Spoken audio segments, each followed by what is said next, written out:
Hey everyone, welcome to the UFOhub Webcast. Today's guest is going to be Terry Lovelace. He's the author of two books that tell an incredible abduction story. And as always, I'm going to let the guest get into the information and background, so let's get to it. Hi Terry, how you doing? Thanks for being on. Hi, thanks for having me. It's a pleasure to be here. Well, Terry, I'm going to let you get into your background information and please start out whenever you're ready. Oh, sure. Yeah. My story begins actually when I was a child, but the real incident happened while I was active duty in the United States Air Force. I enlisted in the Air Force in 1973, right out of high school, and spent the next 6 years until 1979 on active duty. I finished my enlistment in 1979, went to school, finished a degree in psychology, and then went to University of Michigan, Western Michigan, and picked up a law degree and passed the bar, and then made my living in the law. I did private practice in Michigan for a while, and I was then appointed as an assistant attorney general to the United States Territory of American Samoa, which was a nice gig in the South Pacific. Yeah, it was nice people, great people, Samoan people. And from there, I went to state of Vermont, where I was state's attorney until I retired totally from the law in 2012. So my incident happened in 1977, my big incident. Like a lot of people, I've had, ongoing odd things and encounters all my life since childhood. That's my brief bio. Well, then let's get right into it and please continue from there. Sure.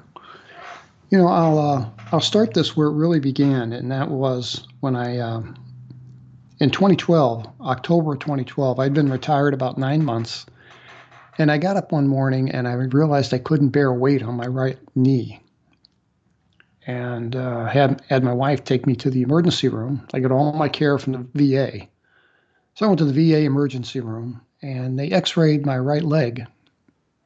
And the technician comes out, and she's a little confused, and she takes a couple more pictures, and then she takes a couple more pictures, repositioning me. And she said, "Have you ever been in an automobile accident or something that would account for a piece of metal in your leg?" And I told her truthfully, no. I mean, other than a skinned knee as a kid, I've never injured that leg.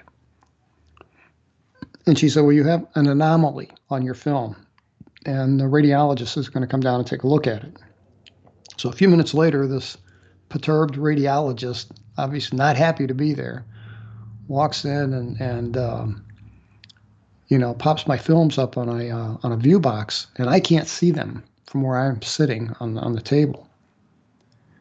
And he comes over and he pokes me in the knee, and he said, "Well, you've been in some kind of accident. You're going to have a scar right here." And he pokes me in the leg. And I said, "Doctor, I don't have a scar there." And he said, "Well, you have to." And he said, "You may have forgotten. It may have moved over the years as you've gained and lost weight, but you can't violate the integrity of the skin and put something this deep into fascia and tissue and there not be a scar left." And I said, "Well, can you show me what you're talking about?" And he did. He took the film and popped it up where I could see it.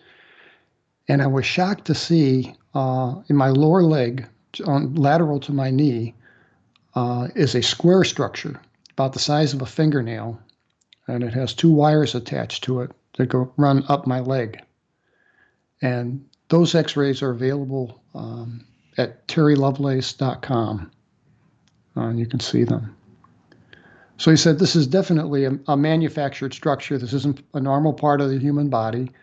But he says, "I still insist that you have a scar." And I had just gotten dressed, and I got undressed so he could examine my knee. And he didn't find a scar because there is no scar. And I asked him, I said, "Doctor, how often is it that you find a foreign object like this in the human body and there not be a corresponding scar?" And he said, "Never." He said, "I've been a radiologist 23 years. I can't account for how this thing got into your leg." And then he said, "And there's more." He said, "You have another anomaly below the knee." And he popped that up on the view box for me to see. And below my knee, right in the middle of my calf muscle, is a collection of, he said it looks just like it's bone tissue. He can tell from the x-ray film that it's bone tissue. A collection of little bones, 6 or 7 of them. They form like a floret pattern and even get a little dot in the middle. And he said, he said, well, I have 2 points. He said, I've never seen bone tissue sprout in the middle of a muscle before. And he said, I've never seen anything like this manifest and then arrange itself in a symmetrical pattern. So I said, okay. And I pressed him, what does this mean? And he said, it means you have a very unusual knee. It's an anomaly. I can't tell you. But when I saw that x-ray, I got to go. It took me back to 1979. 1979, when I got out of the Air Force, I started running, and it was popular. It was popular then, and I tried it. I liked it, and I ran for the next 40 years. And I noticed that when I ran, every time I ran, and I didn't run marathons or anything, but I'd run a couple miles a day, and I realized that this thing that I'm looking at on the x-ray film above my knee lay right over a spot that at the 2-mile mark in my run, every single time would go completely numb. A spot about the size of a $50 would go just numb, kind of itchy. And and I think in about 1982, I told my family doctor about it. I said, look, it's no big deal, but every time I run this, I got a spot here that goes completely numb. And she kind of blew it off and said, it sounds like a histemic reaction of some kind. She said, if it doesn't interfere with your run, I wouldn't worry about it. So I didn't. But then here all these years later in 2012, I'm looking at this x-ray and I realized that that's right over that spot. And, I'm thinking cause and effect here. And then my mind went to 1977, which I'll get into. And it's validation that these things had put their hands on me. And that was hard for me to process. And up until that point, I had never intended to write a book or speak publicly about what happened to me in 1977, or at any point in my life, for that matter. But viewing those x-rays in 2012 was a watershed moment for me. It was, I just had to live with this. I had to put it in paper. I had to write it down. And that was really the purpose of the exercise. I thought I thought I'd sell 100 books and have a box of 50 in my garage, But I'm pleased to say I've sold, many, many copies. It's been very popular. It was number one on and off for almost a year. So in addition to it being cathartic for me and a benefit to me to just throw it all out there and be honest and candid about what happened, I put an email address in the back of my book and I said, look, I'm not a doctor, I'm not a therapist, but if you've had an experience that you can't tell anyone about, that you're living with, that bugs you, and you'd like to talk to somebody, shoot me an email. I promise I'll answer, and I promise I'll preserve your anonymity unless you give me express written permission to use your name and your story. So to date, I've had over 1,600 emails since March of 2018. And I've had people write me and tell me the most incredible stories. It's kind of interesting. They all start the same way. They all start with this disclaimer paragraph where they say, please don't think I'm crazy. I wasn't drinking when this happened. I swear I don't use drugs. That kind of thing. They run through that laundry list, and then they just tell me the most amazing stories. So Terry, just to clarify, prior to you going to the doctor, you had already had some experiences that you were aware of? I did. I can run through those real quick. Let's establish that, and then the connection with the doctor's visit would make a lot more sense. Yes, I think it would. Really, I had from age 4, I had nightmares, and I had this when I was a little kid, I used to see these four little monkeys in my room. And they would appear, they'd step out of the shadows, and sometimes they were kind of comical, and sometimes they were kind of scary. And that happened multiple times over the years. Uh, and I didn't connect it with, I had a UFO experience too, that I didn't connect with what was going on in the bedroom with the monkeys. I was in my backyard, and I was playing around with this bow and arrow, and I looked down. It was a beautiful Saturday, not a cloud in the sky, and I looked down, and I'm loading an arrow onto the bow, and I saw this perfect circle of a shadow move across my feet. And I instinctively I looked up. And when I looked up, 20 feet over my head, here's this perfect circular disc that looks like highly polished aluminum or something. And I'm just dumbfounded. I'm just, and I thought it was amazing. I thought it was the coolest thing I'd ever seen. And what was interesting was, I mean, it wasn't only interesting visually.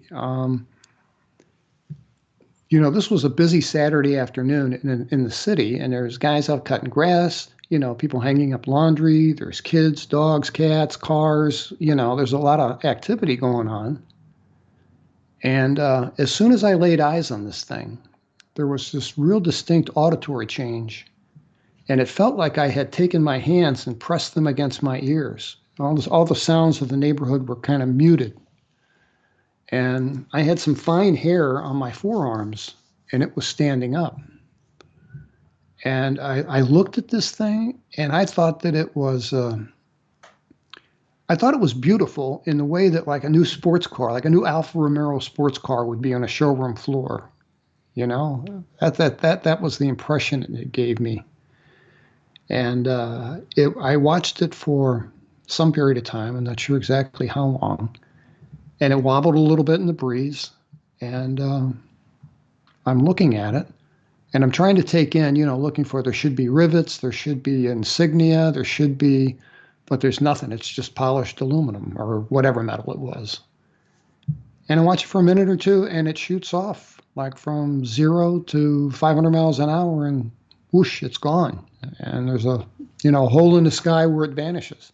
I mean, there's not a literal hole in the sky, but that point where it disappeared in the blue sky. For the next 2 years, every time I went in the backyard, my eyes went right to that spot. And that caused a lot of trouble with my family, because I told them I saw, I don't think UFO was even a term then. I went, yelled for my mother and said I saw a flying saucer, because that was the term used in a day. And she's like, Terry, I don't know what you saw, but you did not see a flying saucer. And I'm thinking, how does she know what I saw? She wasn't there. And I didn't understand why my parents would doubt my word. Because I didn't lie. I didn't make up stories. I was a pretty straight kid. But they would have none of it. And then, my dad comes home and he's like, now what's all this about flying saucers? And I was always correcting his grammar, which really made him angry. And I said, no, Dad, not saucers, not plural, just one, singular. And he says, look, you can't tell people you saw a flying saucer. If you do, they'll think there's something wrong with you. They'll think there's something wrong with us. And it was like, now I get it. Now I get it. It's that, 1960s conformity thing. And I learned that if you're 8 years old back then and you told somebody you saw a flying saucer, it does not go well. So I didn't tell anyone else. But 3 years later, when I was 11, 1966, I was asleep on their second story bedroom facing the street, and it was a bitterly cold January night. And we lived in the drafty old house with old windows. And I saw this flood of lights coming through my window. And this is 2:30 in the morning. And I'm thinking, must be a fire truck, maybe it's a fire across the street. So I get up and I go and I pull back this heavy curtain, And then there's Venetian blinds, and I pull them up to peek out. And here is another flying saucer. It might have been the same one. I don't know. But this time, I feel real fortunate. I can see it from the top side. And it's the same perfect disc. And the lights, there's a dome in the center where the lights come from. And I don't know if it had anything to do with the temperature outside, but underneath this thing is this big column of steam. And the lights are so bright that I can't look at them directly. And what I did was I took that curtain, that drapery, and I stuffed it into the blind. That held the blind open, and I didn't have to hold the curtain, so it gave me a hands-free look at this thing. So I look at it for a while, and then I felt satiated. I felt like, oh, that's good. I felt very smug, actually. You know what I felt like? I felt like this was confirmation that, they didn't just make a wrong turn back in 1963, and in my backyard, I felt like they came to see me. So that I felt kind of special about that. And I thought, a lot of people spend a lifetime and never see anything like this, and now I've seen it twice. So I had 11 years after that of nothing happening, nothing, zero. And then in 1977, I was an active duty NCO at Whiteman Air Force Base in western Missouri. And the place is built up quite a bit now. Whiteman Air Force Base is still there. It's actually the home to the B-2 bombers. That's their home base. But back when I was there in 1977, it was a SAC base, or a Strategic Air Command base. And it had B-52 bombers equipped with nuclear weapons. And then there was a squadron of Minutemen II ICBM missiles spread out all over the countryside. They pulled those out in 1995 because there are just too many people around. It was too populated an area. They moved them up to Montana or Wyoming or someplace a little more remote. But my job, I worked in the hospital emergency room on the night shift with a friend of mine named Toby. And we were first responders. We drove an ambulance. And one night about 2 a.m., it was April, Toby comes to me and he says, "Hey, man, I got an idea. Let's go camping." And I'm like, where did this come from? I knew that I had never been camping in my life, and I suspected that he had never been camping in my life. I knew he came from Flint, Michigan. And he says, no, think about it. Toby was an amateur astronomer, and he wanted to go someplace where he could have a nice view of the night sky and do some stargazing. And he knew that I was an amateur photographer, and I had a new camera. And unfortunately, when you live on a nuclear base, there's not a lot you can do with the camera. So I thought, you know what? Yeah, maybe that's not a bad idea. And then he told me, it's 6.5 hours south, across the Arkansas border. And I'm like, man, that's a long way to go.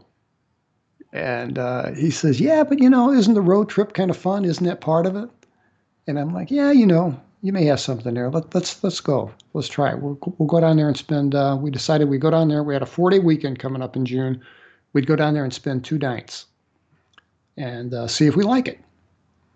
So, and we didn't know what we were doing, but camping really isn't rocket science. I mean, we went to Kmart. We bought a $10 tent. We bought some inflatable air mattresses, and we did everything that we thought was necessary. We forgot a lot of stuff, but the planning was all good. But when it came to the execution part, the wheels kind of fell off. And I don't understand that because I'm not that inept. Toby wasn't that inept, but I left. I left my camera bag on the kitchen table, and that was the whole object of the exercise was to take this camera. Now Toby had a camera, but it wasn't my camera, and I also left, I had a camp axe that a neighbor had lent me, along with a lantern and some fuel, and I left that in my garage. And it was just out of character for us to be, because Toby forgot a bunch of stuff too. But, be it what it was, and halfway down we decided, we'll we'll make do. We'll go down and check it out.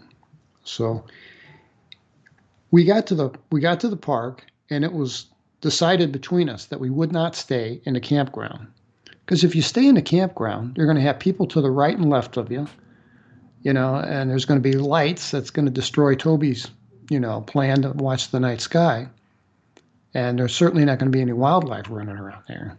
So we made a decision on our first attempt at camping. We're going to be real outdoorsmen, right? We're going to go find our own spot, and we're going to do this, old school and do it up big. So we took a paved road away from the ranger station and toward the northwest, and the road turned from pavement to gravel to eventually to a dirt road, and we came to a chain across the road with this sternly worded sign that said, no admittance, keep out, do not enter.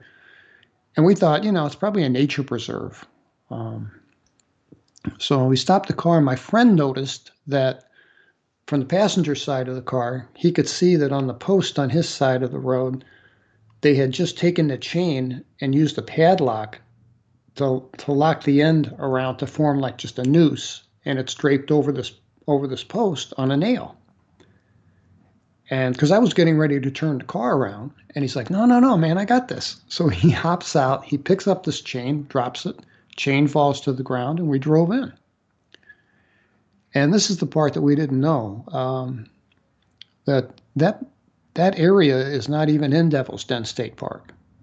It's actually it still is today. It's federal land managed by the Bureau of Land Management and deeded to someone, an individual. But it's government-owned property, belongs to the feds. So for whatever reason. So we drove in, and there is this plateau in the middle of the forest, in the middle of nowhere. And this plateau, we couldn't see it from a distance because it's level with the tops of the trees in the surrounding forest. So really, you got to be right up on it to see it. And just by happenstance, Toby made every right turn and left turn. He made every call correct, and we ended up right at the base of this thing, and found there was a road, just a dirt road that went straight up. And we went up, and this whole, I call it a meadow, opened up in front of us.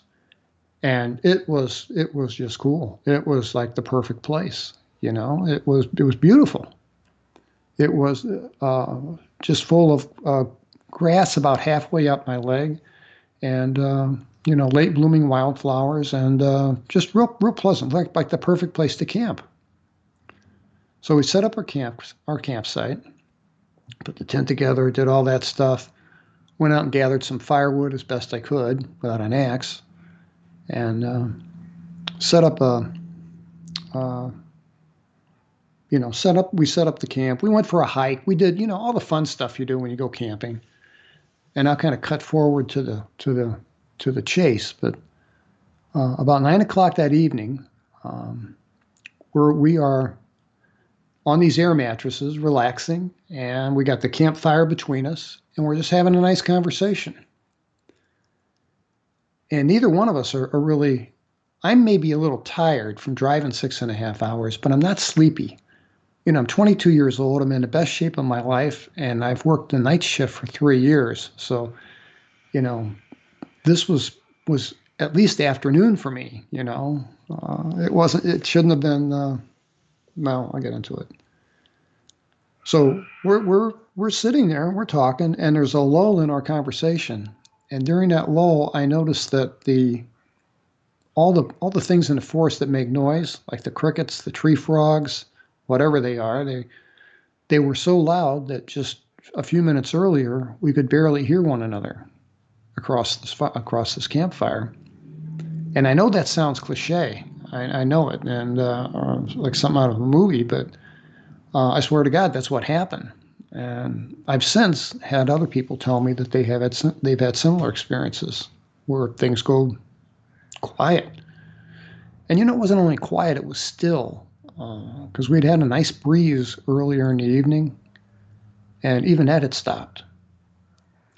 And except for the crackling of the fire, it would have been like being in a sound booth.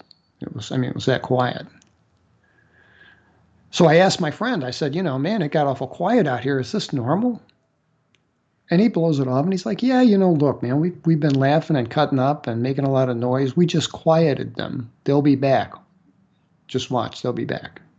Well, they never did come back, but so we're carrying on a conversation, but I'm unnerved by this. I'm disturbed by it, and I do my best not to show it and try to ignore it. Had I been there by myself, I'd have been gone. I'd have gotten in the car and gone and left.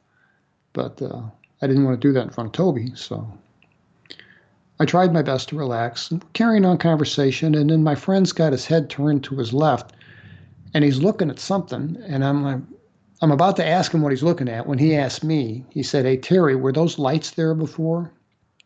And I'm like, "What lights?" Because I knew from where we were, there were no lights. We were in a remote area. The only light we could see was on the eastern horizon. There was a dim glow of light that came from the campgrounds that were a couple miles away. But other than that, there's nothing. And I couldn't see what he was talking about because his torso was in the way. So I had to stand up and I took a step back. And on the western horizon, just above the horizon, there were these 3 stars that made a perfect triangle. And each one was as bright as the other. And they were too high off the horizon to have been lights like from a train or a parking lot or something, a highway or something. And they were absolutely static. They didn't move. And I said to my friend, I said, that could be an aircraft. I mean, we knew a little bit about aircraft. I didn't know any aircraft that had that kind of light configuration in the front. But I said, it could be an aircraft that's headed directly into our direction. And until it deviates its course by a degree or two, it's going to look like it's static because that's just the way it is. It's just, not traveling fast enough to we're going to wait for it to change course, and then we'll see it move. Well, it never did move. Well, what it did was, after a minute or two, it rotated, and that shocked us. It rotated about 120 degrees to the right and oriented itself with the base of the triangle parallel with the horizon. And here's where things start to get strange. And, when you see something like that, when 2 people witness something like this, the typical human reaction, I think, is to say, "Man, did you see what I saw?" And, "What is this thing?" And, have that kind of dialogue would have been normal. But we didn't do that. And I felt no fear whatsoever. As a matter of fact, I felt mildly disinterested in the thing. I felt more like a participant than an observer. And it was in a strange place. I don't know how better to explain it. And it started to move up and started an ascent. And it went up in the sky. And we could see, because there were 1 trillion stars out that night, the sky was dark blue. And the area inside this triangle was black. And we noticed that as it moved through fields of stars, they would black out for a moment until the thing had passed. And then it reached what I call a ceiling, probably 10,000 feet, I'm guessing. I had really no point of reference, but I think that's probably close. And once it reached that 10,000-foot ceiling, it leveled off. It had been oriented to go straight up, and now it oriented itself to be parallel with the Earth. And then it dipped just a few degrees and started like a glide plane. And it was obvious now that this thing is coming straight toward our campsite. It's still a good distance away, but the point of the triangle is aimed directly at us. And again, we had no fear. Our reactions were muted. And I think this speaks to, I really do, I think that this speaks to the level of influence that these things can have over us. Because I think we were being influenced somehow. And as this thing is on this glide plane toward us, it did a somersault type thing where the nose dipped down and it did a complete somersault and turned around. And it did that twice. And I had the feeling that that was done for our benefit. It's not out of control. It's not, it's moving with intent and purpose. I don't know if that's true or not, but that's the vibe that I got from watching it do this thing. And we saw it come in at the edge of the forest, and it dropped down. It was about 5,000 feet over, I'm guessing, over our campsite, over the top of this plateau. And as it glided in, absolutely silent, never heard a single noise, it finally stopped over the top of this plateau. And thankfully we're just off to the side. Otherwise, this thing would have been right over our heads. And it's enormous. It's a city block long on each leg of the triangle.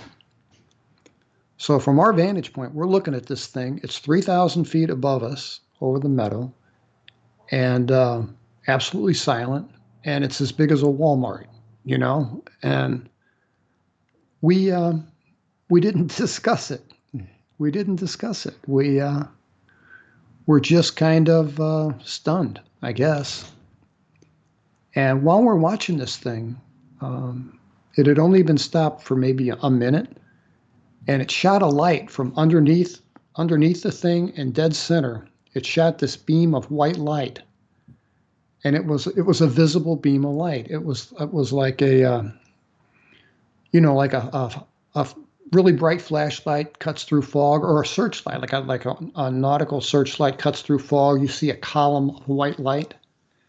Well, it had that quality to it, but of course there was no fog. It was just this white beam of light. And it just, like somebody flipped a switch, and it came on, and it landed dead square in the middle of our campfire. And I looked at Toby looked at me, and we looked at this thing, and there's not a word spoken between us. And that lasted for about 60 seconds. And I am feeling these waves of calm wash over me. It's a semi-sedated feeling. Very much like being, I've had some minor surgery, I've had some major surgery, but I've had some surgeries where they kind of give you a pre-anesthetic before they anesthetize you. They give you something to relax while make you relax. And that's what I felt like I had. I genuinely felt sedated. And I think my friend was in the same state. So when this white light, again, it clicks off like someone hits a switch, and then immediately, and instead, there came this laser beam from the same spot. We could trace it all the way up to the center of this thing in the sky, and it would land in the campsite for someplace for like a tenth of a second, and then reappear in another place, and then reappear. So 10 times a second, this thing is dancing all over the campsite. Lasers were kind of a new concept in 1977. I'd only seen them on television. This was the first time I ever saw one in real life. It was about the diameter of a pencil, and it was purplish blue, and it struck me in the chest a couple times. I never felt a thing. And it seemed, it didn't seem, it hit everything that we brought with us. It hit the tent, the car, Toby's backpack. It struck both of us. And I had this feeling, this thing's checking us out. I think that's right. I think it was scanning us somehow. So we watched this, and this goes on for about 3 minutes, then it shuts off. And as soon as that shut off, I transitioned from being sedated to being sleepy. And suddenly, all I wanted to do was get in that tent and go to sleep. And I really didn't understand that, but I didn't resist it either, And my friend stood up and said, "Show's over." And he picks up his air mattress, and he walks over and he throws it into the tent and just falls on top of it. And I'm right behind him. And I threw my air mattress into the tent, and I didn't bother to undo my boots. And that'll come back and play in a minute. But I didn't unlace my boots or take them off. I didn't take off my shirt. I didn't undress in any way. I just fell onto this plastic inflatable air mattress and I was out. But I don't think I was asleep. I think I was unconscious. And that's when they took us. They took us sometime while we were in that state. We both had mechanical wind-up watches that were the standard of the day, but they were good watches. They were integral to our job as being EMTs. And my watch, which was only about 8 months old, stopped at 240, and my friend's watch stopped at 241.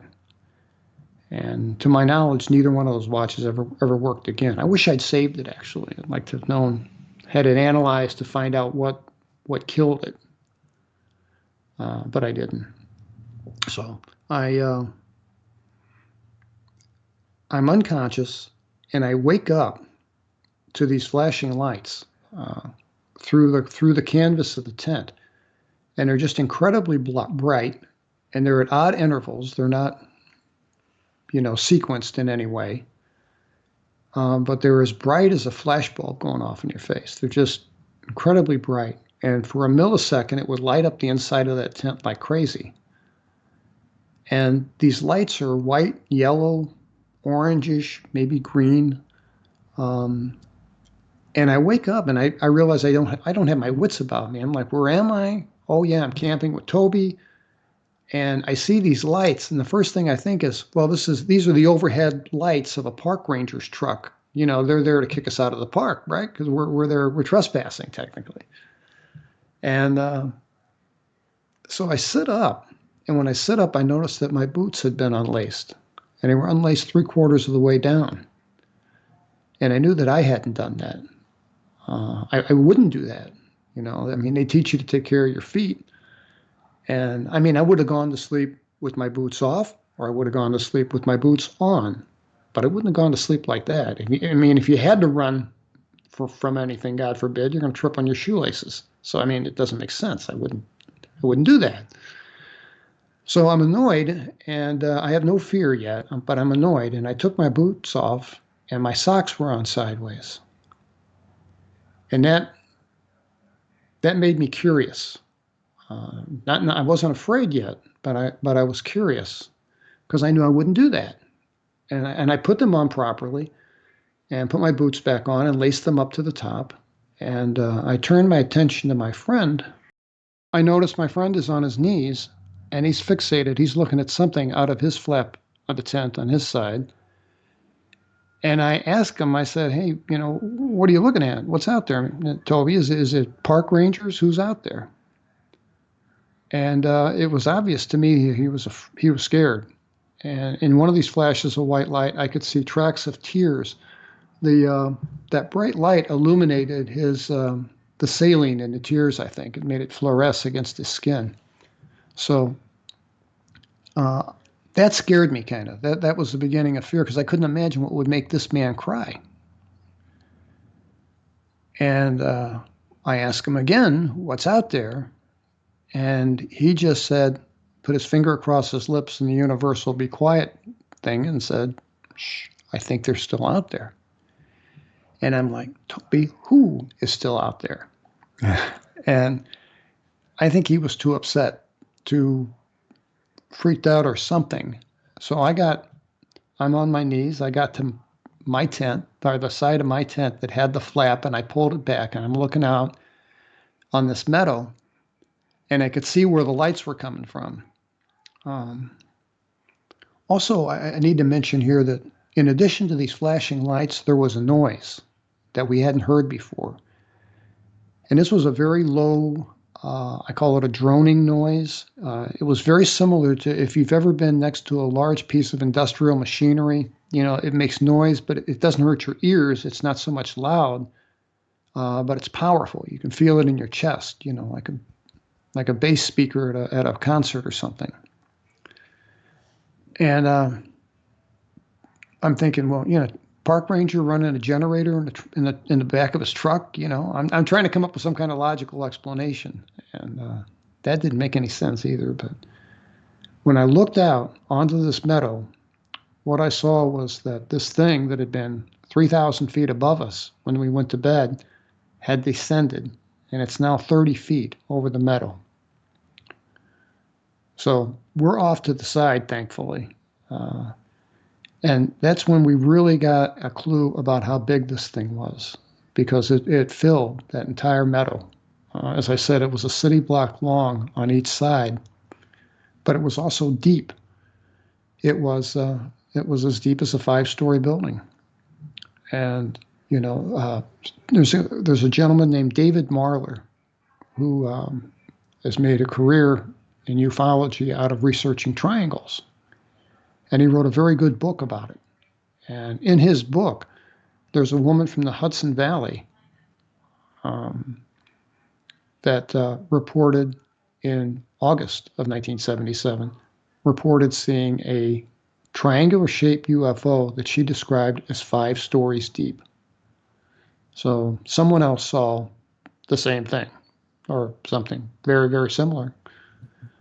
This thing was matte black, but it had windows, and it had like an observation deck up on top. There was a glass that ran the length. I don't have a photograph, of course, but I did make a detailed drawing of it, contemporaneous with the event. I made this drawing a couple days after I got home on notebook paper, and then I carefully redrew it for inclusion in the book. And you can see that at terrylovelace.com, same place where my x-rays are posted. And it's a careful hand drawing of what we saw. And it was disturbing. There are lights on each point of the triangle. Of course, we can only see 2 points of the triangle. The other one's hidden from us.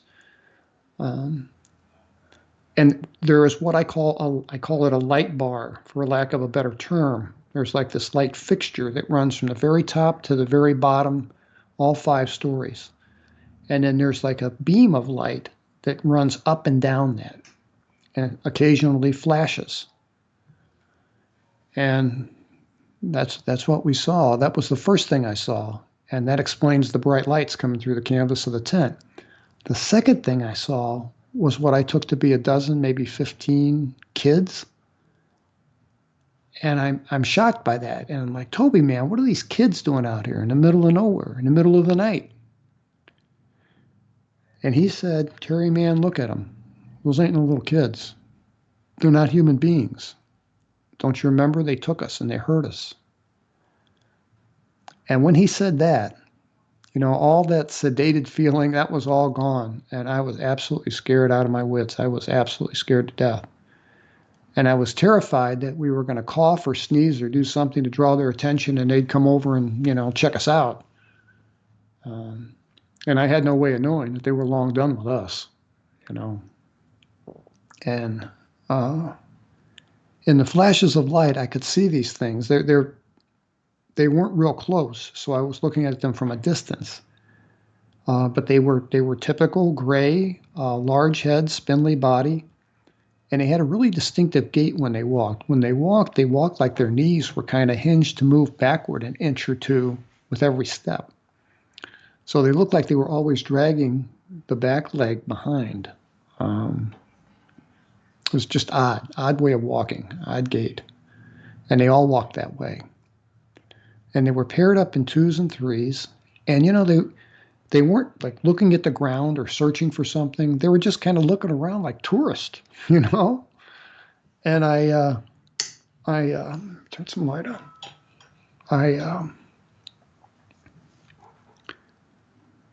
While we're watching them,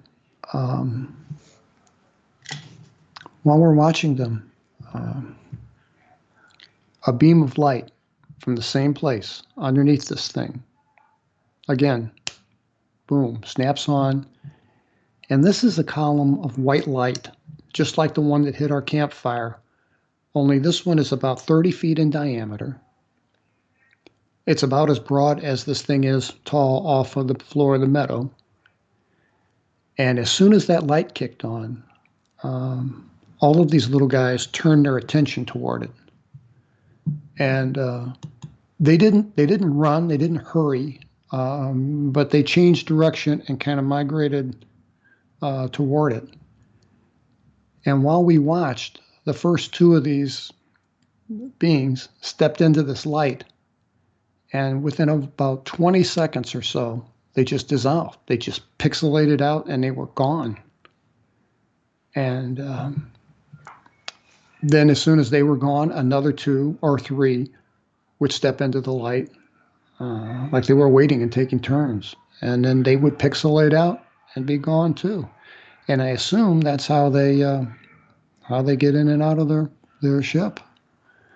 And that's probably how they took us. I have no memory of how we got inside that thing.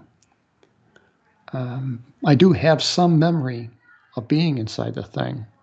Understand, I've never had a clear linear memory of what happened to us over 5 or 6 hours, but I do have flashes, little vignettes of memories of being in that. And I'll share those with you if you'd like in a second. Yeah, please do. I'm just letting you be on the road that you are. Yeah, okay.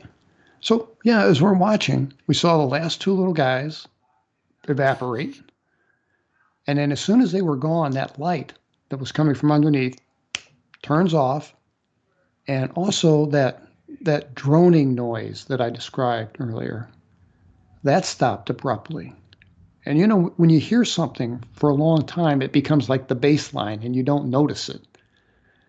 And so when it shut off, the quiet was really noticeable, how quiet it was, absent that noise. And both of us are peeking out of the tent, and we watch this thing. It changed colors on the points of the triangle. The lights switched from flashing to running up and down that light bar, and they switched to all white. And while we watched, it took off. And it didn't take off like a rocket ship. It just lifted off like a hot air balloon and rose up into the sky, rotated a little bit, and it just kept going. And we saw 3 lights and then 1 light, and then it was gone. And we were like 2 terrified 10-year-olds in this tent. And I told my friend, I said, I'm not leaving this tent. I'm going to wait until it's dawn. I want daylight. Because I was afraid. All I had over my head was a piece of canvas, but I felt like it gave me cover. I felt like I'd be vulnerable to run the 60 feet to the car in the open. And, to this day, I still have a fear of open spaces, I guess PTSD-like thing. I will walk 1.5 miles to go around an area rather than cut through. I'd have a panic attack. So Toby's like, no, man, we don't know what time it is. We're not going to sit here for hours. Let's get out of here. And I knew that he was right. And he took his flashlight, and I took my wallet and my keys, and we did the 1, 2, 3 go thing and ran to the car and hopped in. And I asked him, I said, are we good? And I hit the dome light, and the car started right up, thankfully. And he's looking under the seats and in the back seat, a big old 1966 Chevy Impala. And he looked and he says, no, we're good. And I said, good. I said, is there anything to drink in here? Because we were both acutely dehydrated. We didn't know it until later when we got to the hospital. I knew I was thirstier than I'd ever been in my life. So he's like, no, there's nothing to drink. And I said, can you navigate me out of here at night, without me breaking an axle? Because we were on some pretty rough road. More suited for a Range Rover than a 66 Impala. And he's like, no, I got this. And, when we went on ambulance run, he was always the navigator because he really did have an unerring sense of direction. He could naturally tell you, put him in a chair, spin him around, and he'll point to the north, one of those kind of folks. And he did. He got us back to that gravel road, and we went across. I saw that chain laying down on the ground that he had taken down, and then I knew we'd be all right. I knew that we would hit blacktop soon, and we did. And we turned north and we started our 6.5 hour drive home. And we made a pact between us. And we said that no matter what happens, we're not going to tell a soul that we saw this thing, this UFO. We're not going to tell a soul. Because we knew that it wouldn't go over well being active duty Air Force. It's not the kind of thing you talk about. And if we did bring it up, I was genuinely afraid they'd send us off for a psychological evaluation. All kinds of bad things could flow from that. And, interfere. We both had career plans. And so we promised that we wouldn't tell a soul about the UFO. We were also concerned, though, that because we wanted to be truthful, we wanted to be honest. So we decided what we'd say is that we woke up feeling really crummy and went to bed not feeling right, and then woke up feeling really sick and acutely thirsty, and decided to come home because we left our tent, we left the air mattresses, we left Toby's nice Coleman cooler. We left his backpack there that had his name in it, and we both lived in NCO family housing on the base. So, and I'm speculating, I don't know if this is true or not, but it would make sense that the park rangers probably saw that chain was down and did a little bit of research and found our campsite. So I think what they did was they called the base and told, information officer or someone at the base that, hey, 2 of your airmen have been down here, and they set up a little camp, and it looks like they're planning on coming back. So I guess that's a logical assumption to make. And we had no intention of going back there. Did somebody actually call and said that, or you think they were maybe just assuming that they might do that? That's an assumption on my part. That I don't know. I never did find out how they got involved, but the Air Force has a policing agency called the Security Police. And within the Security Police, there's a special division called the OSI, or the Office of Special Investigations. So OSI is to the Air Force what NCIS is to the Navy. It's the investigative branch. And when we got to the hospital, I should back up. When we left there, something had changed. We had changed. I think we went down there like, a couple of teenagers, and felt like we left there as adults. Also, here this guy, Toby, has been my best friend for 3 years. We work together. Our wives are friends. He's got 2 little kids that I adore. And suddenly, I didn't want anything to do with the guy. And I could not reconcile that emotion. I don't know where that came from. And, other than making this pact not to talk about seeing a UFO, we had no conversation. And that's just not right. I mean, Just continue on your story, but I wanted to ask, did he feel about you the same way? I don't know. I don't know because, well, I'll tell you, I did see him. I'll get to that. We were both genuinely uncomfortable with each other's company. And again, I think that speaks to the influence of these things. If you read Ray Fowler's famous book about the Allagash incident in 1973, it talks about the twins, Jim and Jack Weiner, and then 2 other guys. I can't remember their names, but the 4 of them went on a fishing trip. And they were like a band of brothers. These 4 guys, they hung out together, they went fishing together, they did all the stuff together. And after they had their encounter, kind of similar to ours, they all went their separate ways. Even the twins weren't as close. So there's a guy named Robert Hastings. He, about 20 years ago, wrote a book called UFOs and Nukes. And he made a career out of interviewing people that were active duty military on bases and had encounters, and has talked to thousands of people. And he told me, he said that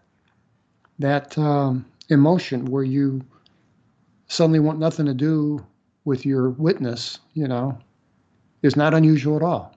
He said, happens all the time. And so on this ride back home, like I said, it was just awkward. We really didn't talk.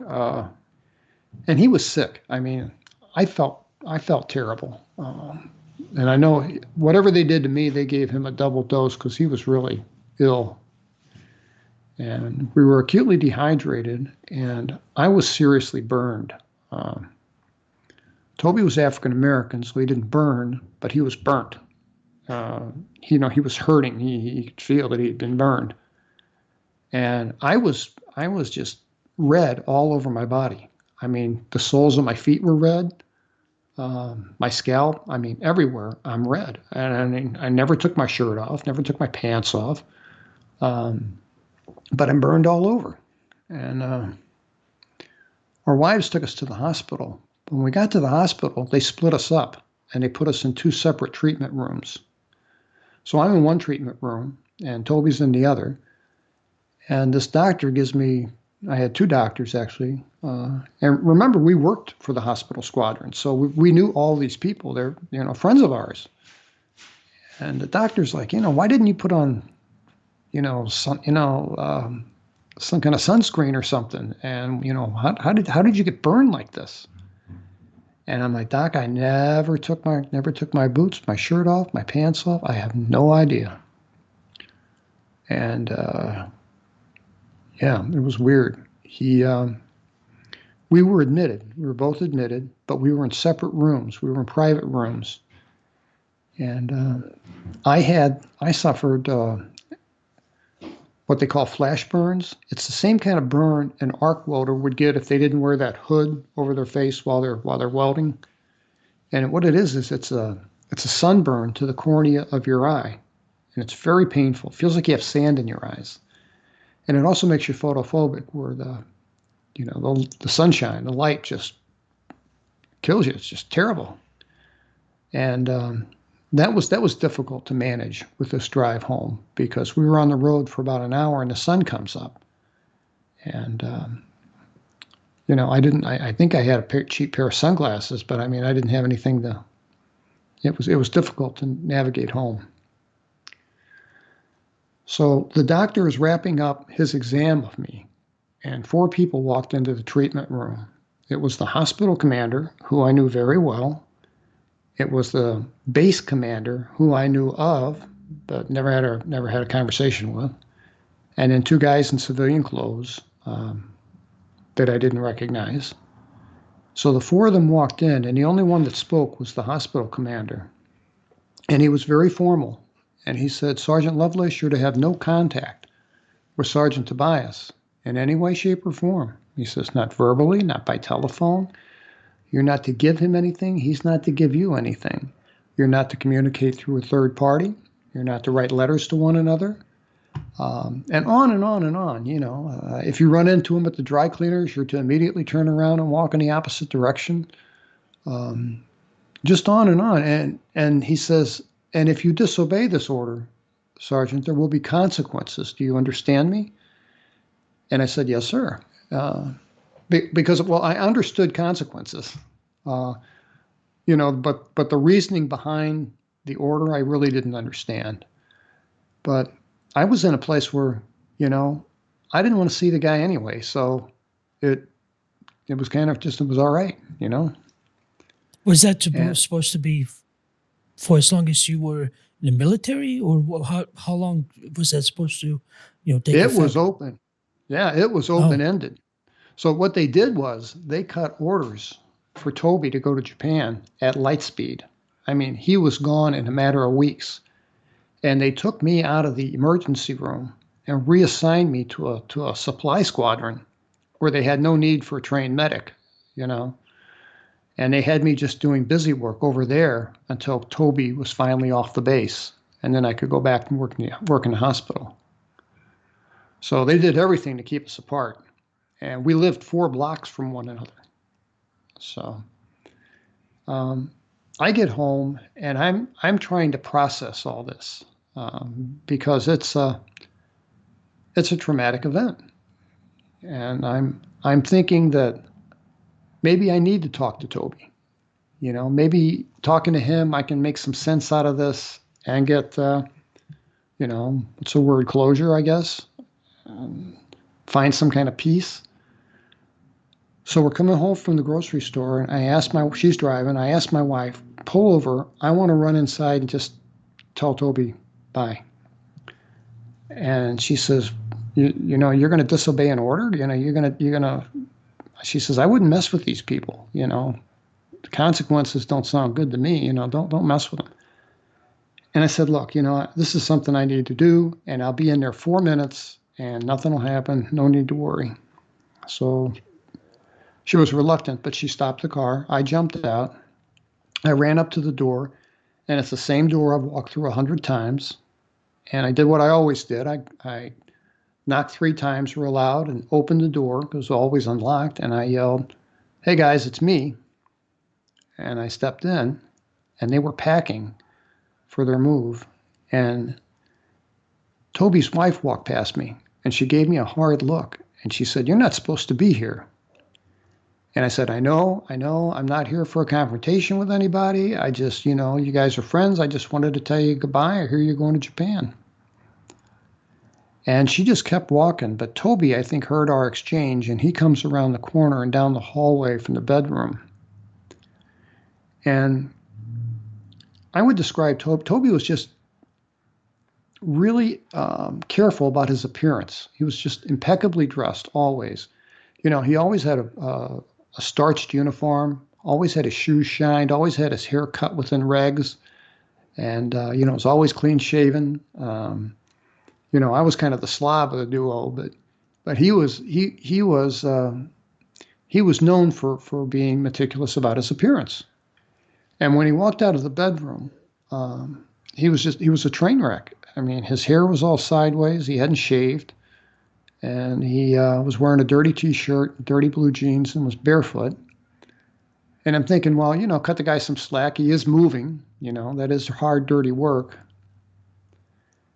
But, seeing him again was not what I thought it would be. It was awkward. It felt uncomfortable. And I looked at him and I said, I hear you guys are going to Japan. I just want to say it's been a pleasure to work with you, and I wish you well.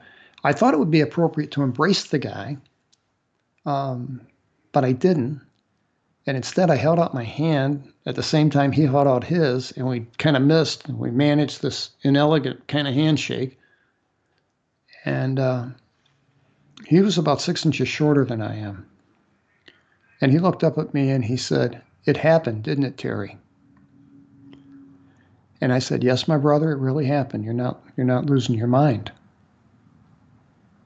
And then he said, yeah, but why us? And I felt stunned by that question. And I said, man, I don't have a expletive clue. And I felt panicked. And I turned and I ran out of the house, ran back to the car. And, I could feel my heart pounding, and I felt like I was having a panic attack. It was not what I expected it to be. I expected it to be the opposite, but it is what it is. So we went home, and I want to go back to my hospitalization because something happened in there that I think really speaks to the fact that I don't know how they knew, but they knew. And they knew we saw something. They knew it. I'm in the hospital. I was there 3 days and 2 nights. This is my second night. I know I'm going home the next day. And it's about 9:00 p.m. And they keep the lights turned out in the room as much as they can because my burns to my eyes are healing. Put salve in them every 4 hours. And my night nurse walks in, and I knew her very well, and she was going to give me an injection for sleep. And 2 guys in blue business suits followed her into the room. And one was about 50, and the other was like in his tall, lanky, kind of in his 30s. And the older guy did all the talking. And he said to this nurse, if that's going to sedate Sergeant Lovelace, it's going to have to wait. We need to ask him some questions. So she's like, you know. And then they flashed their badges. And then he did something rude. He said, and shut the door on your way out. And I didn't really understand the reason for that. But, you know, I did work for a time as a felony criminal prosecuting attorney.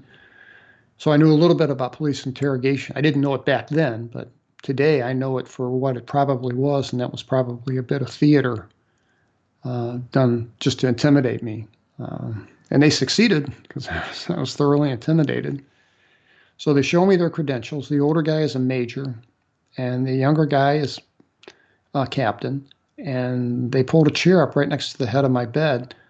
And now I'm scared because, you know, I'm thinking, you know, we didn't make sure that the campfire was out. You know, we didn't douse it with water before we left. And what if we burn the forest down? And that was my first thought. Was they're here to, you know, arrest us for, you know, arrest me for burning down the forest. But he sits down and the older guy, reads me my rights under the Uniform Code of Military Justice. And that scared me. Similar to the civilian rights that everyone knows, right to remain silent, you know, right to have counsel, that kind of thing. And reads me my rights. And then he says, you boys had a little camp set up down there. And it looks like it, you know, you planned on coming back. You know, what do you got going on down there? You guys got a little marijuana plot down there? Is that what this is about? Now, that sounds kind of comical today. But, man, I got to tell you, in 1977, had we been growing marijuana on federal land, you know, that would have been a big deal. That would have been a ticket to Leavenworth Penitentiary. That would have been bad news. And I said, no, sir. We don't have any marijuana. Don't grow any marijuana. And he said, well, then if you don't have any marijuana, you wouldn't mind if we took a look, would you? I mean, just took a peek in your car just to settle the matter. And I knew I had nothing contraband. I knew I didn't have anything illegal, unlawful. And I said, sure, I guess. So he pulled out some consent forms and he laid them out for me. There were 4 forms, and I can't see. He turns the overhead lights on, and I'm like, sir, could you turn those off? My eyes really hurt. They're real sensitive to the light. And he said, can't work in the dark here, son. Got to see what we're doing. And he puts a pen in my hand, sign here, sign here, sign here. I'm scared to death. I'm 22. I don't have the benefit of life experience. I certainly don't have the benefit of a law degree.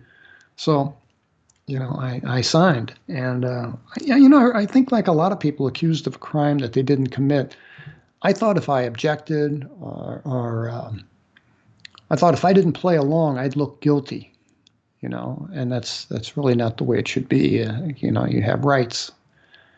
And you should exercise them if you're ever in that situation. And but I waived all my rights, and I gave them the consent to search my car and search my house. And they did. They scared the hell out of my wife and went to my home and searched my home. They seized, my wife had a camera, and they seized the film out of the camera. And it was a little 35 millimeter camera, had, you know, birthday pictures kind of stuff, you know. And then I had a dark room set up where I developed black and white prints. It's my hobby. But because I'm on a nuclear base, I really can't walk around with this camera. But I had a tripod and I had a nice telephoto lens, and I took some cool pictures of the moon. And then I can blow those up on my enlarger. And so I made some kind of cool prints of the moon. They took those. And I never saw them again. And but that's all they took. They didn't tear the place up. You know, they were polite, but they looked through everything we had. And so he finishes his interrogation when I'm saying, look, we didn't do anything unlawful. We left, you know, we weren't worried about a $10 Kmart tent. We were hurting. We wanted to get back here. And he made some snide joke about my sunburn or something. And the captain packs up his stuff. The nurse comes back, and I got my shot. And he said, yeah, we're wrapping up here. So He scooped up those 4 forms, though, and put them in his briefcase. So the captain leaves, the nurse leaves, and it's just me and this major in the room. And he had this like Louisiana, Alabama kind of accent, kind of like Calvin Parker has. And the head of my bed is right near the door. And he's got his left hand up against this door. So he could feel it if somebody, tries to come in the door. And he gets down next to my ear and he whispers and he says, "Son, I know and you two knuckleheads stumbled onto something when you were out there. And I think you know what I mean." And I didn't know how to answer him because I thought, is he talking about the UFO? Is he talking about what else could he be talking about? So I didn't know how to answer him. And he says, "Oh, yeah." He says, I know you know what I'm talking about, and I want you to tell me how many pictures you took of it." And without thinking, I blurted out, "Sir, I never took a single picture of it." And he just smiled because that was an acknowledgement. He knew, I knew, he knew, I knew. We were on the same page. Like I say, I don't know how these guys knew, but they certainly knew. Why did they approach you from this mindset that you're going to hide this instead of just coming right out with it? I'm confused. Do you maybe have any info on that? I sure do. Yeah. Here's what I believe. I believe that they thought that I had a 36 exposure roll of photographs of this thing hidden somewhere. That's what I think. Because they didn't buy my explanation that I didn't even take the camera down there. Oh, so they thought maybe you wouldn't be as willing to just hand the pictures over. So they had to start out with this act. Yeah, that's exactly what I think. Because, you think about it. I mean, if I had a 36 exposure roll of film of pictures of this thing, I mean, I could have sold them to the National Enquirer and I'd be talking to you from an island somewhere. I mean, it would have been, you know, it would have been very big news. Um, so I think they knew what we saw, and I think they were scared to death that I had photographs of it. So that was the reason for all the theater, and I think it was mostly theater. Did you ever get in So touch with your friend since then and now? I that's kind of a long story, but let me get into it real quick because everyone wants to know that what happened to Toby. Toby had a sad decline, and I could understand it a little bit. I had I had my struggles too. Um, I still sleep with a light on. I had a lot of trouble with sleep. And Toby, when I saw him that last day, I smelt liquor on his breath when we had our handshake. And I thought, I knew Toby to maybe have a can of beer if we were barbecuing or playing cards or something. He might have a can and a half, but I certainly never saw the man drunk. Um, and I never knew him to drink more than, 2 beers tops. So to smell liquor on his breath was kind of shocking. Um, so he went to Japan. I got out of the military. I started school, finished school, and in the early '80s, I thought, I wouldn't mind finding out what happened to my friend. So I had a phone number. I had his dad's phone number up in Flint, Michigan. So I called his dad, and he knew who I was. And I said, yeah, I was in the Air Force with Toby, and I'd love to speak with him again and see how he's doing. And he says, well, he doesn't stay here very much, but he comes by now and then. And I said, well, is there a way I can reach him? And he says, no, but I'll take your number and have him call you. And I said, I'd appreciate that. And and that was it. I thought, in a week or two, I'll get a friendly phone call from Toby. And I never heard from him.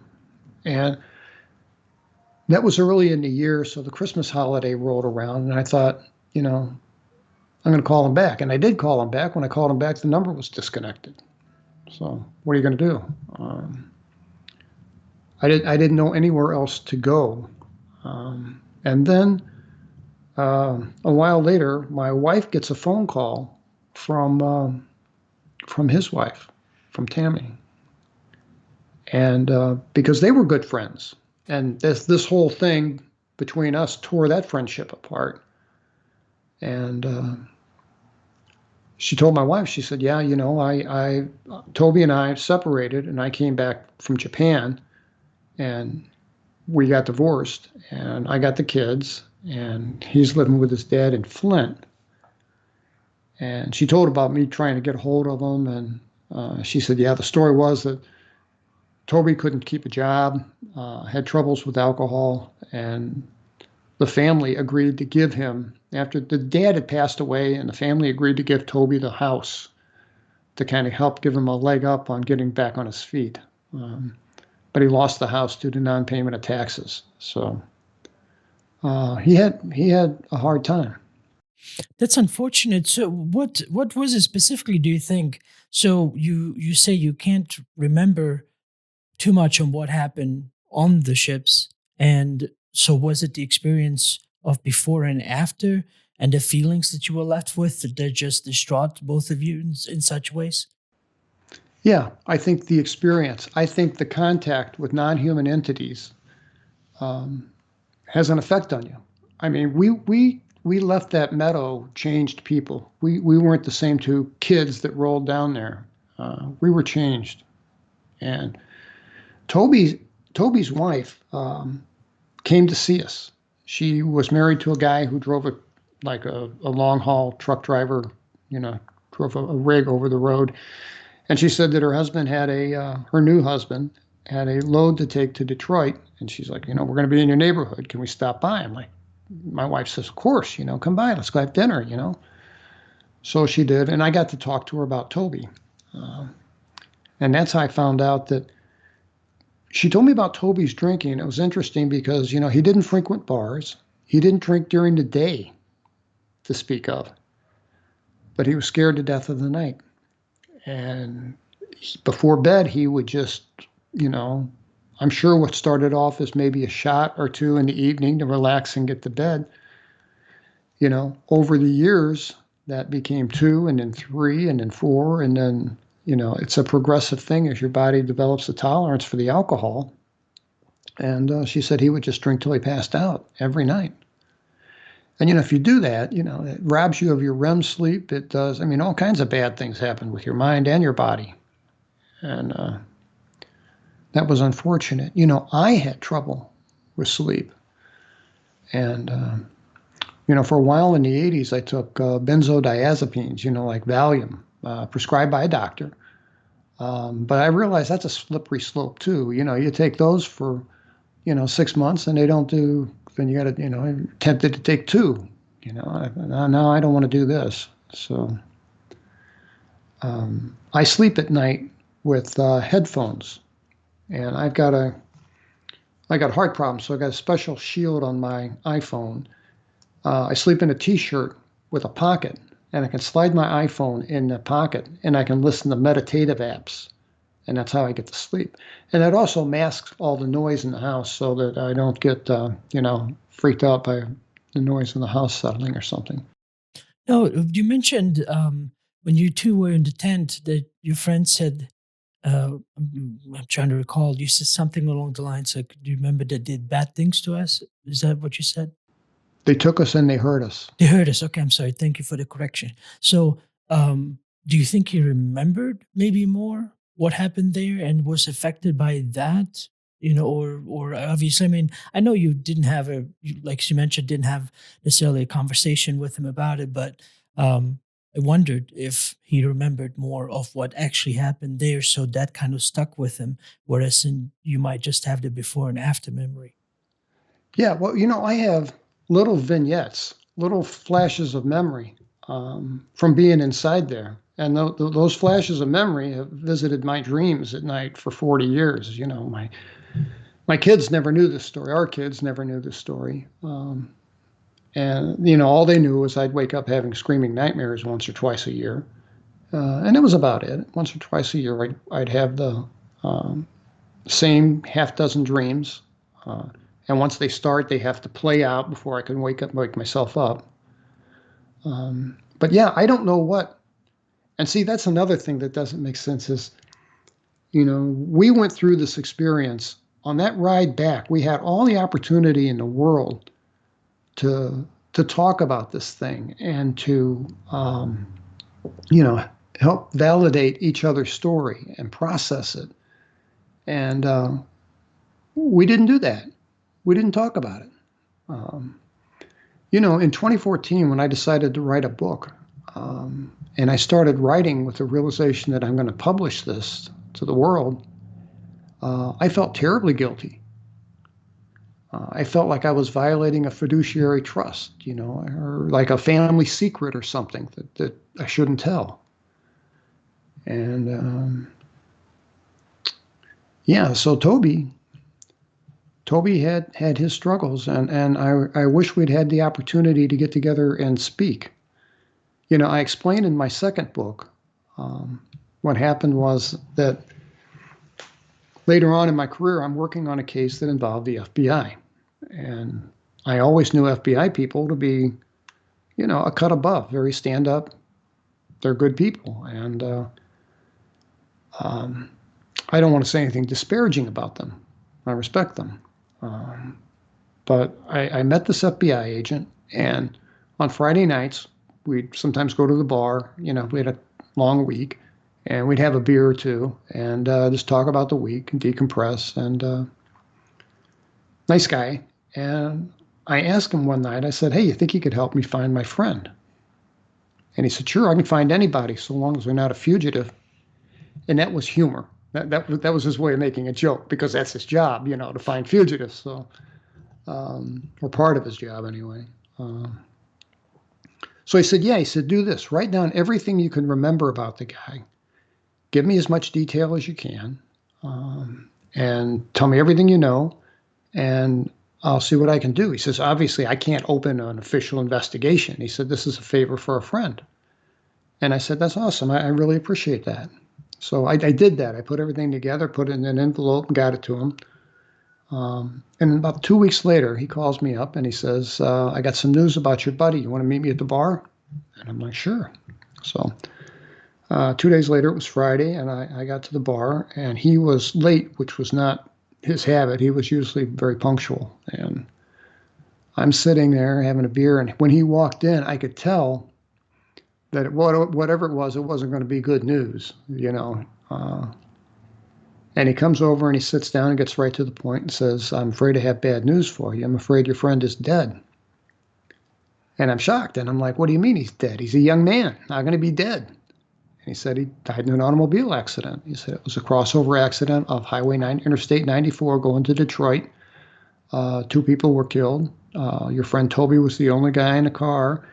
So he didn't lose a family member, at least, but he was killed. And he said, "Terry, you know a little bit about life. These things happen, and I suggest that you come to terms with it and move on with your life." And I did. And I kick myself to this day, because I could have so easily picked up the phone and spoke to the Michigan State Police and verified that. Got a copy of the accident report. But I never did that.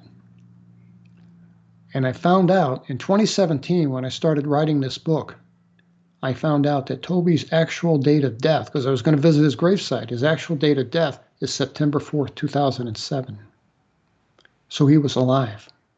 So I was given wrong information. I think I was lied to. And I think the reason for that is, I think that on some federal level, there's a note that these 2 guys should not get together. Because, if we got together and wanted to talk about it in the 70s, 80s, 90s, whenever, one person tells a story and it's their story. But when 2 people, share an event like Betty and Barney Hill, each one bolsters the other's story, and it's more believable.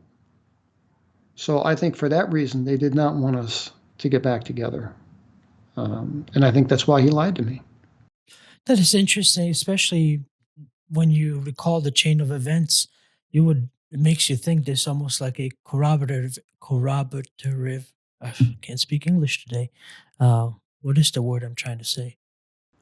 Yes, a corroboration between. Yeah, corroboration between these different agencies, and that's really kind of strange because obviously there is always, when it comes to murders, criminal cases, things like that. But to even go to that extent for something like that experience, for them to kind of unite and kind of do a cross reference.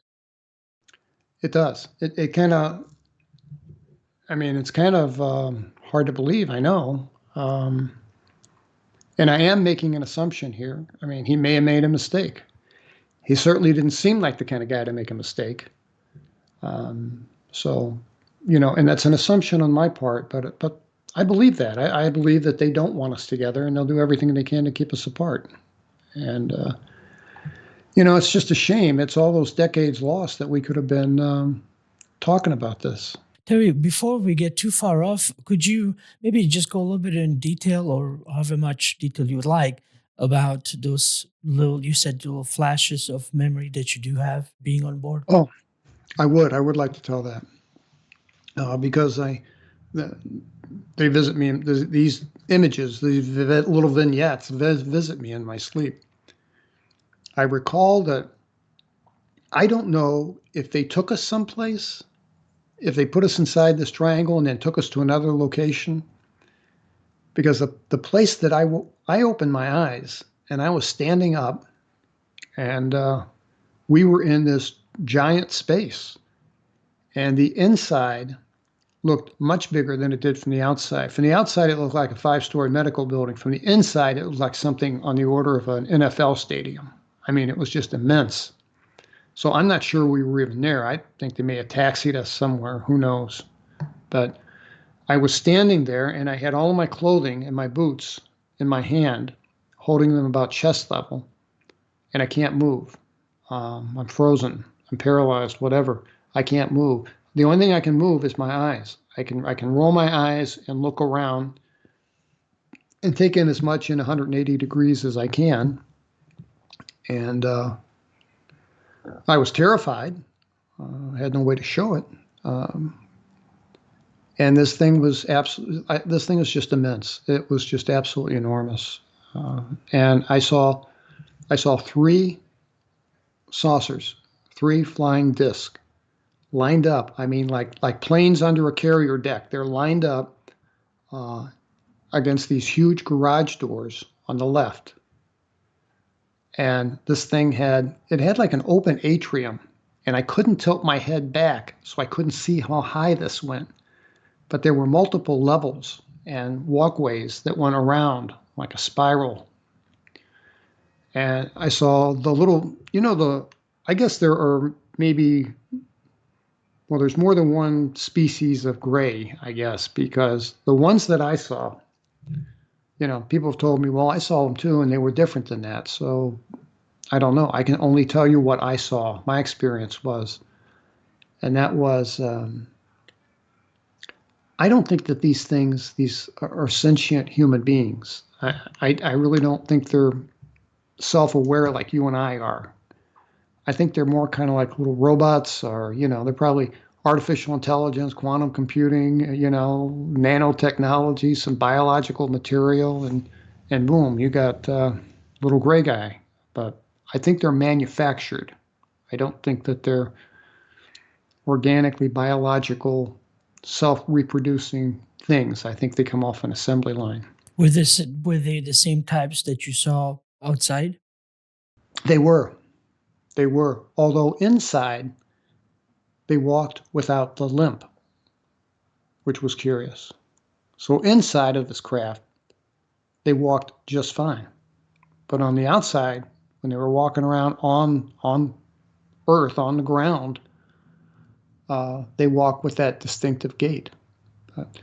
We saw a lot of them because they were all running around all over the place. They seemed task-oriented. You didn't see any, there were no slackers. Everybody was doing something. And That's why I thought they gave me the impression that they were like drones. I think in my book I called them worker bees, and I think that's a pretty apt description. And while I'm watching everything going on in front of me, oh, I should mention the light. The light inside this thing was absolutely insane, and I think that's what may have burned us. That what certainly probably hurt our eyes, um, because the light was so bright. It was hard to keep your eyes open. I was kind of squinting throughout the whole thing, um, and I could never see a light fixture. I don't know where the light emanated from, but it was just everywhere. Everything was gray, um, white, or stainless steel. The floor was like a gray. The walls were like white panels, looked almost like porcelain, and then stainless steel support structures. And um, I saw um, I saw other human beings in there, and that's kind of disturbing. I could perceive that my friend is right next to me. I can strain my eyes and just see his hand, so where he's holding his clothing. So I know that he's right next to me. And then to my right, there are what looked like it could have been 20, it could have been 200. I don't know because I couldn't turn my head to see how far back it went. But there were these people lined up in rows and columns, but they were a mixed bag. They weren't men. They were men, women, and children. And they were all in the same situation we were. They were all holding their clothing in their hands, and their eyes are darting all over, and they're all crying. And when they kicked Toby and I out of there, but I don't know what happened to those people. I assume that they went, up with them. I hope that they made their way home somehow. The other humans I saw, and I can't tell you if it was 6 or 7. I want to say 6. Young people, like between 18 and 21, very fit with military style haircuts. One of them was a woman, Latinx woman, very petite, small, with a ponytail, and they all wore tan colored flight suits. And nobody in any of the United States Armed Forces anyway wore tan flight suits. And they had an orange patch on the shoulder that I was too far away to read. But you could tell by the way these guys walked and carried themselves that they were crew members. They wouldn't look at us. I never heard them speak. They walked over, and the guy in front did something to a panel that was at an angle that I couldn't see what he was doing, but it looked like he was pressing buttons or something. He does that for 2 seconds, and then they turn around in mass, and they just kind of wander away. So I wonder about that. I hear these stories about, secret space program and all this stuff, and who were they? I have no idea. But I to don't you, know they if were these. human enough for you to recognize as human, or do you think it Oh, could be maybe absolutely. offshoot, like an hybrid of sorts? They could have been a hybrid of sorts. I mean, I don't know. I mean, they control, that level of influence. They control what we see, they can control our emotions. So that may have been a screen memory. Those might have not have even been human beings. But I know what I saw and what I perceived was that these guys were human. I never heard them speak. That would have made me a little more comfortable saying that they were definitely human. Um, and they wore combat boots identical to the ones I wore. So I thought, where did these guys come from? And I don't know. The next thing I remembered, and this is a condensed version because I think we were in there somewhere around 5-6 hours, and I heard a woman screaming, and that was very unsettling. And the most frightening thing that I saw in there was an encounter with this thing there was this being that was twice as tall as the Greys. He's about a little over 6 foot tall. He wasn't gray. He was pinkish. He was pinkish white, chalky kind of complexion. And he wore a gray garment with a V-neck, like a knit garment. I didn't see any insignia of rank or patches of any kind. And he walked across my field of vision, and he walked with authority. You could tell he was a guy in charge. And I'm straining my eyes to the left to look at him. And I think just by happenstance, he turned his head to the right, and we just, in that instant, locked eyes. And I know this is hard to comprehend, but in that millisecond that we locked eyes, this guy was in my head. I mean, I knew he was in my head. It was the biggest invasion of privacy I've ever felt in my life. I felt like he knew me, he knew my wife, he knew my secrets, he knew my plans, he knew everything about me. And what I got radiating back from his eyes was just raw intellect. I'll tell you the analogy that I use, and it's a good one. When our kids were little, we had a dog. We had an English setter, nice dog, beautiful temperament. We loved her, and come over and put her head in my lap, and I'd say, good girl, pet her on top of the head. And she'd look up at me with those big brown eyes, and in those eyes, I could see, loyalty and trust and love. And then she's looking in my eyes too, and I'm sure I'm radiating love back to her. But in that instant, we each knew our respective roles. She knew that I was the alpha. I was the one that brought the food. I was the one that gave her attention. And in this situation with this being, I felt like I was the dog. I mean, I felt inadequate on so many levels. And I don't know, there's a lot of conjecture about where these things come from. I don't know where they come from. But I'll say this, evolutionary wise, I think they're 500 rungs up the evolutionary ladder from where we are. And that was a major epiphany, to know that we're not the be all end all. I had never given, I'm 22 years old, I had never given a thought to, I saw 2 flying saucers, but I'd never really given a thought to the fact that whatever's flying those things is a sentient thinking organism. Maybe, but the realization that there's something out there that's much smarter than us, that was hard to get through. Was there more there during that interaction? I'm sorry? Was there more there during that interaction or that locking of eyes, or besides that realization that you had?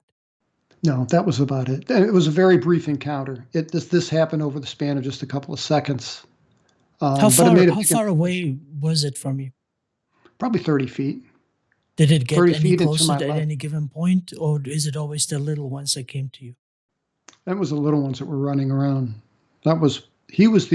I saw three types of entities. I saw this guy, and then a while later, I saw the gray guys, of course, and then the gray guys came and got me, and they took me down a hallway, and on my left, as I go down the hallway, there's just white panels with stainless steel beams, but on the right side, there were this collection of what looked like fish tanks.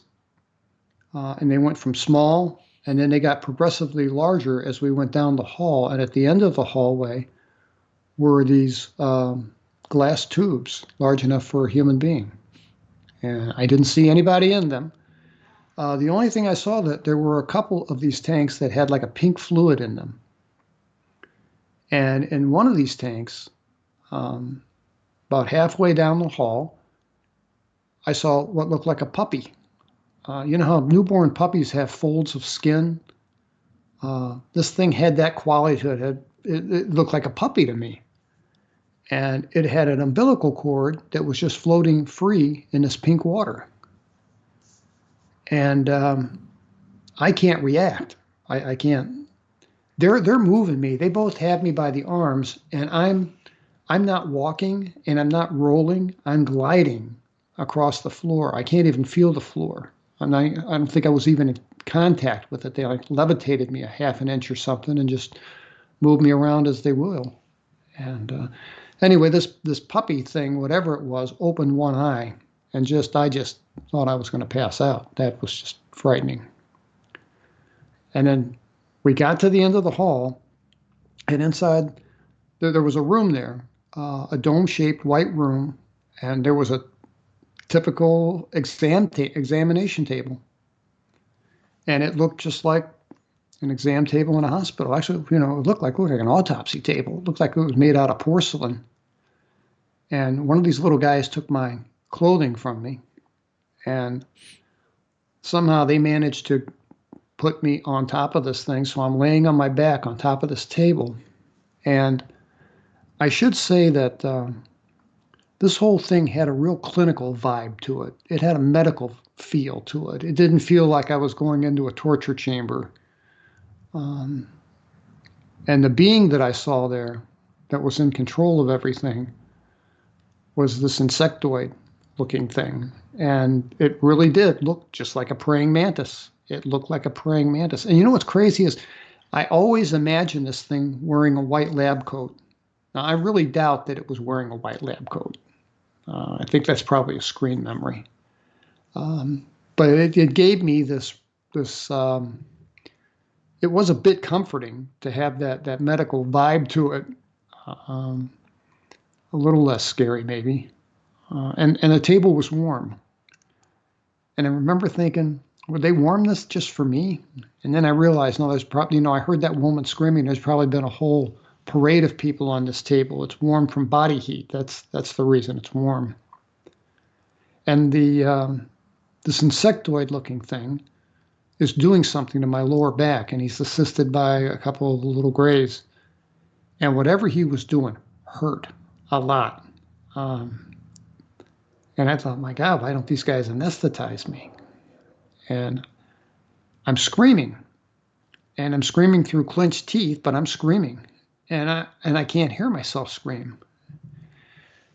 And I'm filling my lungs with air, and I'm screaming as loud as I can because I'm scared, number one, and I'm in a lot of pain.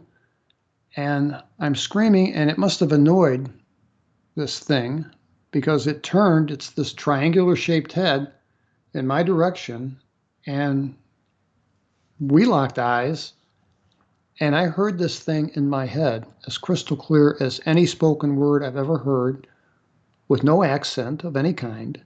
And he said, "Why are you screaming? Stop screaming. You know we don't hurt you. You know we take you back. Now stop screaming." And he reached over and he touched me in the center of the forehead with his green digit, and I was out. And that's the last of my memories from being inside this thing. And the next thing I knew was we woke up next to my car on the ground. And I'm only semi-conscious. And I'm thinking, well, somebody screwed up. They should have put us back in the tent. And I no sooner thought that than these little gray guys are there, and they picked us up and dragged us over and just kind of threw us inside the tent. And then And I was that's out when you again. remembered and seeing your friend and him telling you that they're still there. Well, no, what happened is they threw us back inside the tent. I think we were both unconscious again. I don't recall if the triangle was 30 feet over our heads or 3,000 feet over our heads because I wasn't fully conscious, but I was aware of what was going on. So I went back to sleep, and then sometime later, and I have no way of knowing how much time later, but sometime later, I woke up with the flashing lights, and that's where the thing makes the full circle. Wow, Terry, that's very interesting. Very, you know, definitely something to ponder about throughout your lifetime. I mean, I guess especially if you had these, psychological and physical effects, and then having to deal with them for such a long time. And so, what were there any other experiences beyond that one that had occurred to you again, or that you maybe thought it still continues, or was that pretty much the only vivid thing you remember? No, I've had continued experiences actually. What I noticed was every time I had contact with non-human entities, I had this uptick in my intuition. I wouldn't say I was psychic, but I'd say I had some insight that I didn't have. And my wife and I had some almost like poltergeist activity in our house. For instance, we've been married 47 years, and since 1977, our TV will turn on sometimes in the middle of the night, once or twice a year. But since this event in 1977, we know that sometimes happens, and it's happened with dozens of televisions in every different kinds of locations, and we'll be sound asleep, and it doesn't scare us anymore. We stopped being afraid of that after about the 1990s. It was, we get up. One of us will get up and go grab the remote and turn it off, and then I always say out loud, "Knock it off." I don't know why, but I just do. Um, and in 1987, my wife had her one and only event, her only encounter. In 1987, she woke up and I wasn't in the bed. And she said that she reached over for me. I wasn't there. The light wasn't on in the bathroom. And at the foot of the bed, silhouetted against the window, she saw the outline of what she thought to be a very petite woman, some 5 foot or less, wearing like a robe or something. And she said that this woman spoke to her, but her lips never moved. And she heard her and she said, "Everything's fine. Go back to sleep." And she did.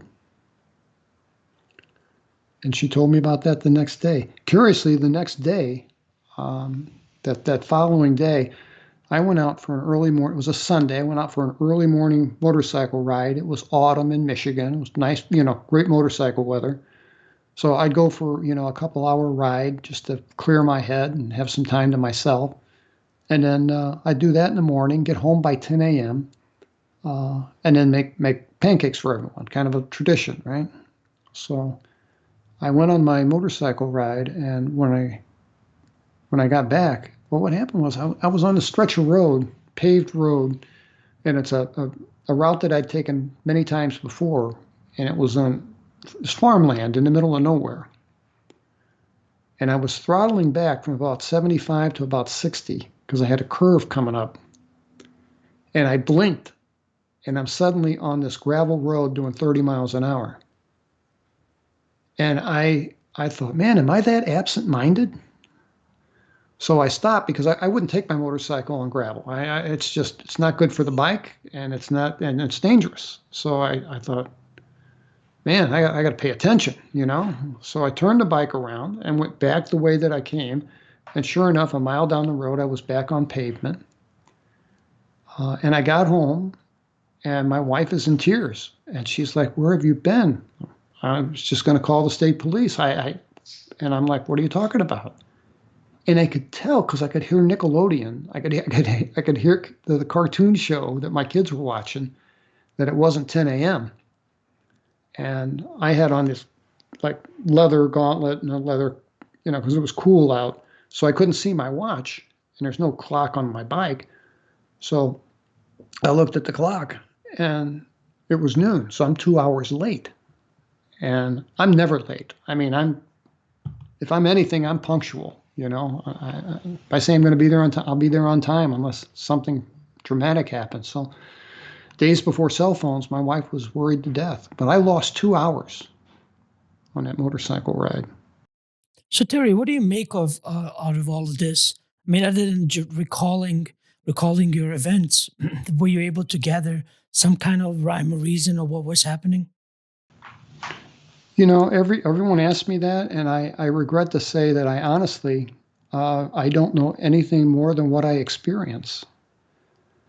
Um, you know, I could make assumptions all day long, but that'd be just conjecture. Uh, I really I don't have a clue what their agenda is, except I do know this, that I'm not alone. That I think they take and they tag a lot of people the same way that you know we might tag an elephant on the Serengeti Plain in Africa and wire him or her up to something and monitor their life. Um, and that's the only thing I can think of, and that's an assumption too. But I've talked to lots of people, and these 1,600 people that sent me emailed me and sent me their stories. There's a thread of commonality that runs through all of them, and especially people that told me that they had this strange, vivid dream that they could remember from age 4, 5, or 6. And there's a whole lot of people that do that. They say, you know, I had this weirdest dream. And I asked them, I said, well, you know, what did you get for Christmas that year? You know, who was at your birthday party? Where'd your family go on vacation? They can't remember any of that. But this stupid dream that they had at that early age, and it may just be nonsense, but they remember it. And it's as vivid as it happened the night before. And those are the people that tend to have experiences throughout the rest of their life. So there's some commonality there. And I got letters from people just like Toby and I that, you know, friends, longtime friends witnessed something and then they're no longer friends. Family members, 4 or 5 family members will see something and they won't talk about it and it's not discussed. And this one guy told me that he was with his family and they were in a parking lot of a hotel on a vacation and they saw a cigar-shaped thing fly right over them. And they were like, wow, look at that. And then afterwards, it was like, you know, nobody really talked about it. And this guy said, yeah, you know, 30 years after the fact, somebody brought it up at Thanksgiving dinner. Does anybody remember that thing we saw? And he said everybody was immediately uncomfortable. You know, nobody wanted to talk about it.